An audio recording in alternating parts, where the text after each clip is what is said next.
Hi everyone. I wanted to share something that I was really contemplating about the Jehovah's Witnesses that I think could help also with the work of the apostate army. We're here to bring the tower down. And the reason that we do this is because we see the victims of the watchtower. If you've ever been in a cult and you've left it, you know the damage that they do. The damage that they do to separate families, the broken homes that they create, the loyalty that is taken away from family and given to the organization. The organization programs its victims to have loyalty to the organization over their mothers, their fathers, their sisters, their brothers, their children. This is literally how they function.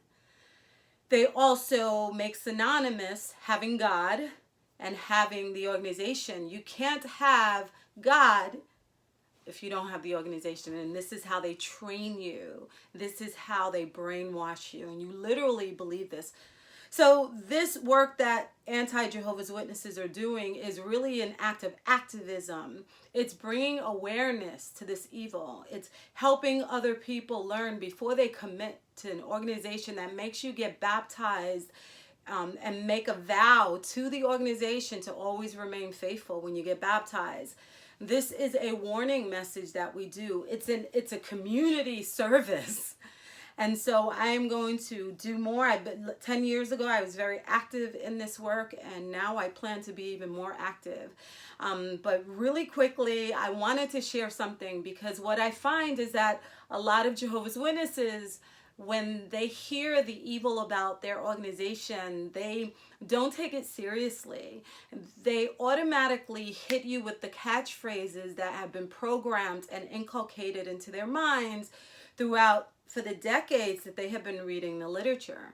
In the literature, they will say, we are not perfect. We've made mistakes in the past, but the organization is perfect, or God is perfect. And so continually putting that in the literature programs a person so that when they finally start to question the faith, all the leaders have to do is repeat that catchphrase, and it'll inhibit question. It'll stop your dissension. And so what I wanted to share is that there's a cognitive dissonance that is triggered in Jehovah's Witnesses where they can hear something so evil as child sexual abuse. Over 25,000 pedophiles, almost 50, it's been said, just in the United States alone that have been hidden and never reported to the police of the Jehovah's Witnesses. So when Jehovah's Witnesses hear these high numbers, the lawsuits that they are losing because of this rampant pedophilia scandal, when they hear about the dozens of false prophecies made by this religion, when they hear about all the people that died because they were told they could not get any blood in any form for decades, and they died because they chose not to take blood listening to the Watchtower. When you share these evils with them, they are trained to condone it. They are trained to justify it by saying that, okay, the organization was wrong. At least they admit that they were wrong. No other religion admits that they were wrong. And even though they were wrong, God is not wrong, and God is still with this organization. So do you see the dichotomy there, the ambiguity that is set off in the psyche of the victim of a cult? So what I wanted to share is that because they do not condemn the religion and they remain a part of it, even after hearing all that gross, disgusting decadence, after hearing all of that, they still stay. They are complicit in those operations. Even if they did not touch a child or rape a child, they are themselves pedophiles. Even if they did not prophesy falsely through their mouths, but passed out the literature door to door from the organization, then they are too a false prophet. By remaining with their idol, the Watchtower is their idol. They can do no wrong. By Jehovah's Witnesses remaining with their idol after all the evil and the evidence is presented to them, They now become the pedophile. They now become the false prophet. They now become the murderers of every Jehovah's Witness that has ever died standing up for their lies. And so I just wanted to point you out, if you come across this, show them from their own Bible and have them read this very scripture, because it is applicable to their situation. Here in the book of Proverbs, chapter 17 and verse 18, it says, Proverbs chapter 17 and verse 15, And there it says, he that justify the wicked, and he that condemneth the just, even they both are an abomination to the Lord.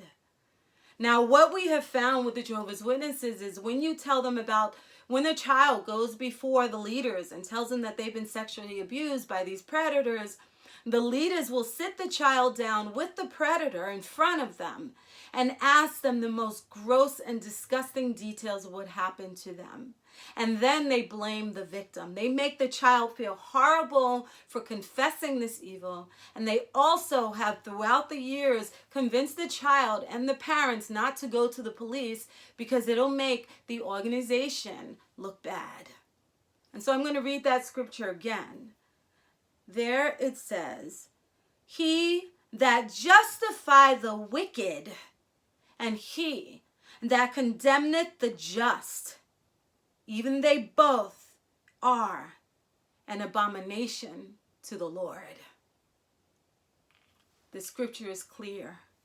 If they put the Bible before their idol, the watchtower, then this scripture will make them retreat from all the lies. It'll make them divorce themselves from this organization. And if they don't, then something is mentally wrong with them, as opposed to all of the apostates that are bringing down the tower.